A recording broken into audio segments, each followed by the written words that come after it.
greater kudu out to the left over here. It's a tan animal laying down. No. Oh yeah, there are two of them. One's about to stand up. Kudu are the second tallest antelope in Africa. They grow to weigh about 750 pounds. And they are also crepuscular, which means they are mostly active during the dawn and dusk of the day. Alright, you know what? I'm going to take you all over to the Safi River. It runs really close to this area.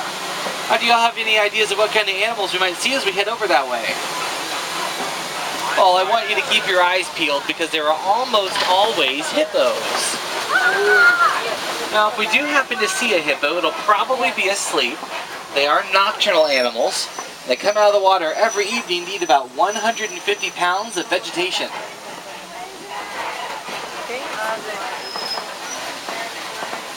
There's something in that water. Alright, let's cross the river up ahead here. See what we can spot on the other side.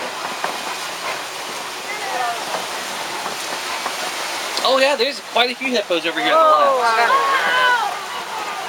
Here, we'll head up a little further past the island and stop there for photos. Looks like we'll have a really good view of those ones out of the water. The large gray birds are pink-backed pelicans. They live together in colonies and then will flock together to herd the fish to shallow water so they're easily able to feed. Alright, we'll stop right up here.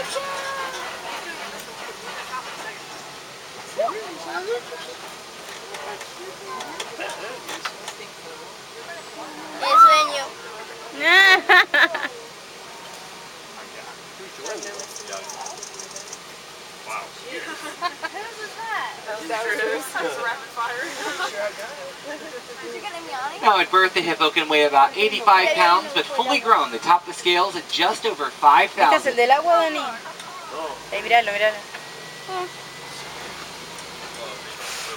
Alright, let's continue along the riverbank here, see what else we can find up ahead.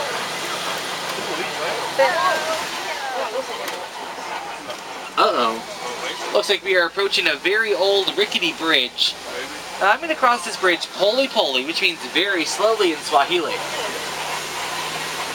Oh wow, and there was some Nile crocodile down below. Now Nile crocodile are much larger and much more aggressive than their cousins, the American alligators. They can close their jaws with 1,200 pounds per square inch of power, crushing every bone in their prey's body with a single step. Now, if you ever see a crocodile with its jaws open, there's no need to worry. It's just releasing excess body heat. Usually.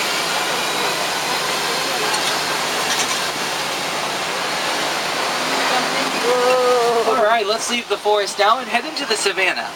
Here you'll see a completely different ecosystem and also some different animals. Oh, speaking of different, up ahead of us is a large upside-down looking tree. It's called a baobab tree, and they can live to be thousands of years old. They survive long periods of drought by storing water in their trunk and also going leafless 9 months out of the year.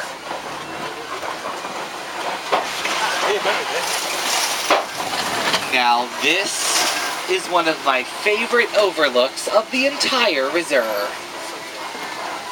The savanna you see here is part of the Serengeti grassland system, which stretch out hundreds of miles across East Africa.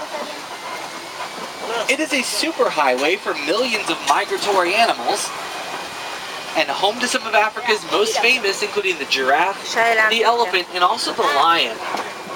This is the wild Africa we are all working so hard to protect. See several different animals up ahead on the right side. The gray ones laying down are called white-bearded wildebeests. They participate in the largest migration of any land mammal left on Earth. About 1.5 million wildebeest will migrate through the grasslands every year. Also, what's impressive about wildebeest is that a newborn can stand, walk, and even run 5 to 10 minutes after birth. Wow. These other animals you'll see up ahead here are called sable antelope. These three are actually really young. I'd say probably within a year old or so. Looks like there are some adult sable antelopes up ahead on the left, through the trees.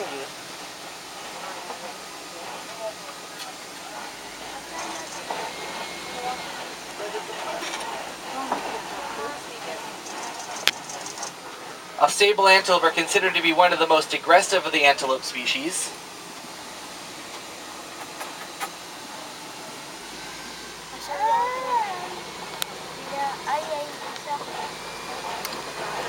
see if we can get a good view of these adult ones over here on the left.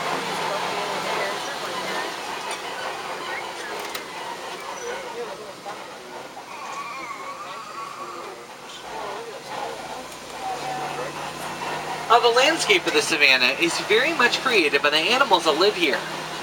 Elephants are like the bulldozers, knocking over the trees to get the leaves on top. Giraffes are like the pruning shears, trimming the undersides of the trees to allow the light to shine through.